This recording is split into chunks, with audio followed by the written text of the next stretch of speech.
Bog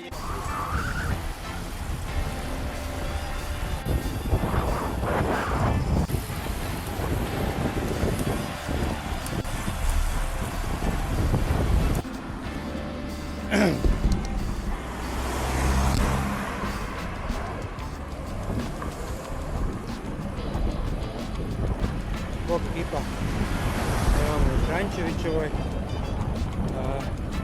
idem malo danas voziti pistu, da vidimo šta ima kod Matije i ekipe sa školom biciklizma. Aerodrom ili pista se vozi ponedjeljkom i četvrtkom, koliko znam, nisam bio već neko vrijeme, pa sam se odlučio malo danas razvrtiti noge kod jučerašnjeg cenera kod ekipe Kukuju. Bok! Baš? Kak si? Ti si čovječ. Evo. Slušat ćeš me. Sorry. Bok. Kresi rado, ne? Ti će plaćeni, ajde idem. Evo kako se zove. Vuko sam se. Ajde, idemo. Ajde, ajde. Daš ovdje. Pozdravim.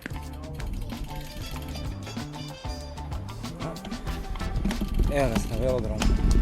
Idemo malo razvrtiti noge. U mirnom okruženju. Nema da se razmišljati o prometu, o biciklima, jedino oko sebe i pazite se vozi po pravilima i to je to. Sve ostalo nema brige.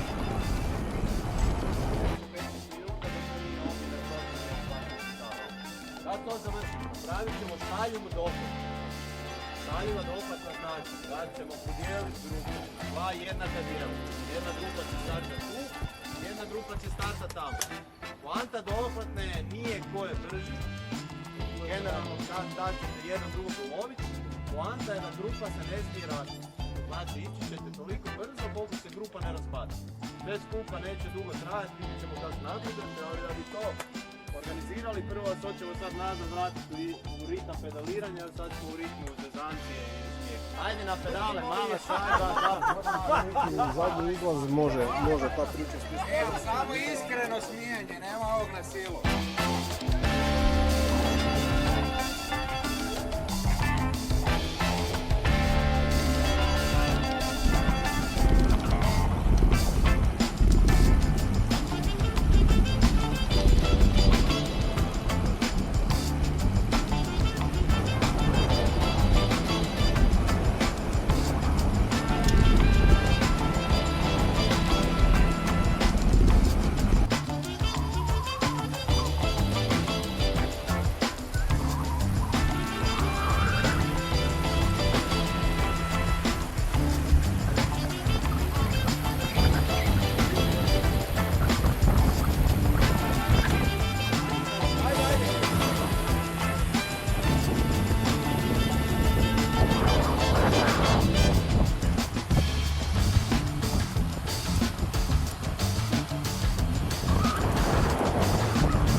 A koje su ove fore s tom kamerom na štapu, ono?